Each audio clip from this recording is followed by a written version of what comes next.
Stop looking at me like that, Koopy.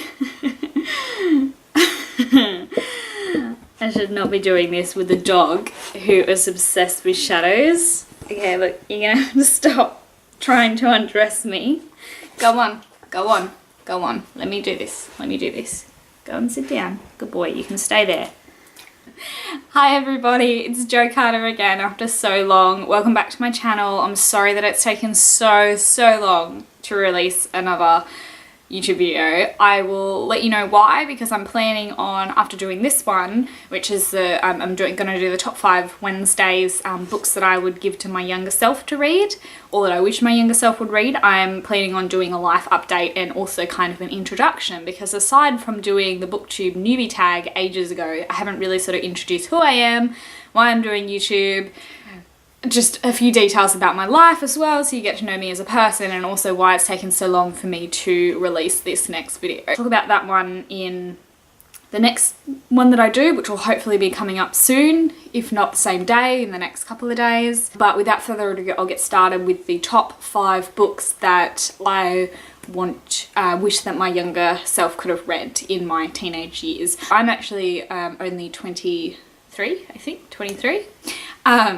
So it hasn't been that long since I've been a teenager, but I can still sort of identify, just looking through all my shelves of books that I've read since then, that I wish had been around or that I had read as a younger teen. I just will mention that I wish that I could have read some more books with characters that have anxiety and social anxiety. I haven't actually now read any of these books because I'm on a book buying ban when I got introduced to the fact that there are books with main characters who have mental illnesses, and I just don't want to expand my to be read shelf anymore. I've got about 83 on it at the moment, and my goal is just to cut down a bit. But if you do have any recommendations of those, please put them in the comments below. There are certain sort of points throughout the year that I can buy books again, so Christmas is going to be one of them. So if there's a book that you think is really awesome for that kind of thing, and maybe throughout the story it shows a little bit of strategies or ways that the character sort of starts to get over their social anxiety, that'd be awesome, because I think that'd be so fun to read. I know Eliza and Her Monsters is one of the main ones that everybody was reading,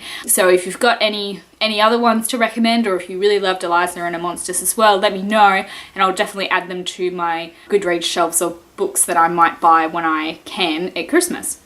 I really wish that those kind of books had been around and more popular when I was younger, because I was always sort of cited as the shy kid. I didn't actually recognise until probably like a year or two ago that I have social anxiety, and there are strategies that you can do to overcome these. So I really wish I had a book like that around when I was in my early teens or any of my teenage years, just to help me out a bit. But anyways, let me know if you've got any good ones. So I'm going to start with the books that I have read. The first one would be one of the Chronicles of Narnia books, The Lion, the Witch and the Wardrobe mainly, but then later on Prince Caspian and the Dawn Treader, because of the main character Lucy Pevensey.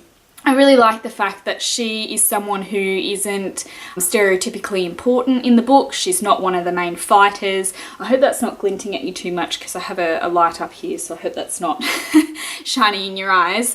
I really wish that I had read more about Lucy Pevensey, because she's one of the characters that when I'm frightened with something, whether it's I'm scared of the dark to go outside and put my bins out, or whether it's something work related or something, I'll sort of think, you know, be brave like Lucy Pevensey. And I just wish that I had read more of the Chronicles of Narnia when I was younger instead of just watching the movies, because I think it's really great that she's so brave, and again, she's not a stereotypical fighter, like she's not the hero, but she's also important in her own rights, and I just think that she's a really great role model for young girls, especially in The Dawn Treader, where she sort of compares herself to her older sister Susan and doesn't think she's as beautiful as her, and I think that's a sort of really good message that a lot of girls can relate to, and how she kind of overcomes that body image of herself and realizes that she is important and that she is beautiful in her own right. She's just maybe isn't the stereotypical beauty that her sister is. My second choice would probably be The Queen of the Tearling by Erica Johansson. I would probably only recommend that I would read this as like a maybe like 15 or older, because it does have themes of rape in it and all these torture and stuff like that. It's definitely not a YA book, but I think they do it sort of maybe tactfully enough that you would be able to handle it if you were a mature young adult reader. But I think it's really great for showing young girls that there is, and you know, young men, that there is more to life than romance. This is one of the main first books that I actually really fell in love with without having a romance plotline. It took so long for me to find ones like this, and I was always someone who needed a romance in the book to actually really want to keep reading it, and that was something that gripped me. And also the main girl, Kelsey, is just a great role model in person. Like, she's got amazing morals against like the worst circumstances, and she sticks to her guns, and she's kind to everybody that she can be. And I just think that it's really great for girls to know that there is more to life than just teenage boys. Luckily for me, I did have horses throughout all of my teenage years, so as well as being obsessed with romance and boys, I was also obsessed with horses. But I think particularly after, you know, a couple of heartbreaks, it would have been good to have this to read to go, you know, it's okay, like there are other things in life than just getting your heart broken. Looking for Alabrandia, I think, is also a really good one that unfortunately I didn't read in English. I read later on. I absolutely loved this. I loved how it shows sort of, it opens your eyes up to different cultures first and foremost, because we're following Josephine Alabrandi, who goes to a Catholic school, but she is Italian. I think it's got really great family morals in this, and how that you can fight with your mum but still love her, and how, you know, she can seem like an evil person but she actually wants what's best for her. I love the relationship that Josephine has with her mum in this. I think it's really realistic. It deals with a lot of things like suicide as well. It deals with teenage romances and how you can still love a person and really want to be around them, but they're not right for you, and that's okay. You can have romances, they can go to shit and it's alright. I think it's actually great for dealing with stress of the HSC as well. It's just, I can see why it's a related text for English, and I just wish that I had got the opportunity to read this one, because I think it's actually a really interesting one, apart from some of the other shit boring books that I had to read in English. Why didn't they recommend this to my class? I would have actually really enjoyed it. Number 4, I think we're up to, is Beautiful Malice by Rebecca James. I love this book so much, and it deals with a lot of really hard themes as well, but it does them in a really awesome way. Straight off the bat, the main character's sister was murdered, so there's a really heavy one as well. And it actually on, I'm going to read to you a bit of text that's on the back, and it's an excerpt from the book. So it says, "Truth or dare?" she asks. "I hesitate. Truth," I say, finally. "I can imagine one of your dares, and I don't fancy running down Oxford Street naked tonight." "Truth," Alice says, slowly, drawing out the vowel sound as if she's savouring the word. "Are you sure? Are you sure you can be completely honest?" "I think so. Try me." "Okay." And then she looks at me curiously. "So, were you glad, deep down? Were you glad to be rid of her, your perfect sister? Were you secretly glad when she was killed?" So it... And it's an intense and addictive psychological thriller, which I think it really is, because aside from the fact that her sister's been murdered and she's dealing with that, she's also, the first friend that she meets when she moves to a new place is kind of a psychotic person. I don't think you quite exactly know it at the time, but she is this, she's a very vivacious, charming young lady, but she's also has this dark, sinister side where she'll ask those kind of questions, and it gets sinister more as the book moves on. So I think it's really great for showing you toxic friendships, but then it also has really great friendships to sort of, I think juxtaposed is the word, against them. So it's really great to have the comparison between them to see, okay, that's a toxic friendship, we don't want to be in that situation, and that's a really healthy friendship, keep hold of that. It also deals with a romance, and I really like how it deals with it, because the girl is still in high school when she meets the boy. I like the way that it handles the teen romance, that it's not slut shaming her. There is a lot of sex in the book, because she's a mature character. She's obviously in her older teen years, I think, but she does have a lot of sex with a boyfriend who's a really nice, loving boyfriend, and it sort of shows that just because you're in a sexual relationship doesn't mean that you're a slut or a whore or all these bad things. It's just that she's matured enough to be in this relationship. Her boyfriend's really lovely, I really like him, but then sort of it also has a bit of teen pregnancy in it, not a bit, it sort of the rest of the story revolves around that. But I think it deals with it in a really, really excellent way. It That's my dog scratching and he's shaking the camera.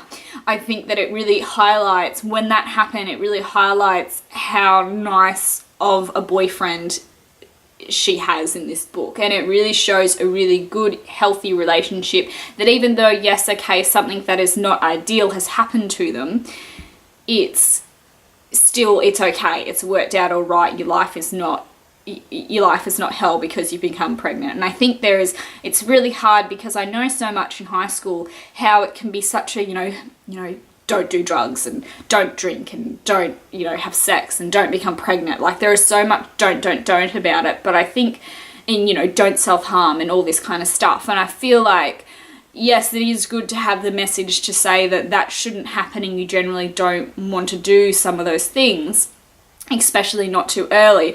I still think, well, they're going to happen. Like, they do. If history shows us anything, they're going to happen. But why not let's talk about them and let's be healthy about them. This book could possibly maybe a little bit romanticize teenage pregnancy, because it does work out for her for a time being. But I also just think that you need both sides. You need one where...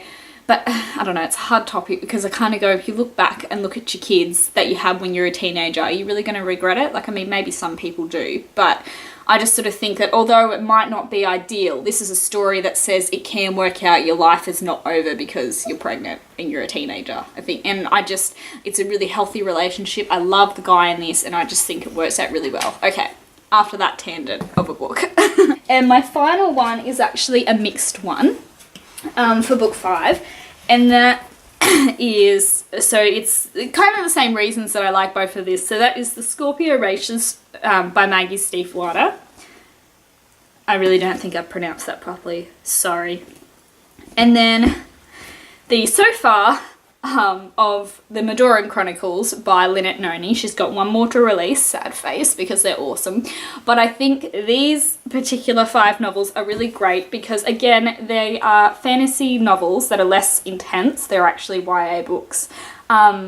But they also show, again, that there's more to life than boys. And I think they would have been really great, again, for me to have read after I got my heart first broken for the first time in a really awful way, that I felt like the world was going to end and I had no life anymore. So I think it would have been really great to pick these up and read them, because there are still a bit of romance in them, but it's really slow developing, and all of these main gal characters have something else that they're working towards. Like, they're not seeking romance, it just kind of happens, and they've got something in their life that they're wanting to do, whether it's for the Scorpio races, she wants to compete in this massive dangerous bareback horse race, or in Akane, and the rest of them that Alex just wants to survive and not get killed, and just go to school as well, if you want to normalize it. So I think they're just really great messages for girls to read, that hopefully along the side of reading things like Twilight, they will have a role model to look up to, who her life isn't revolving around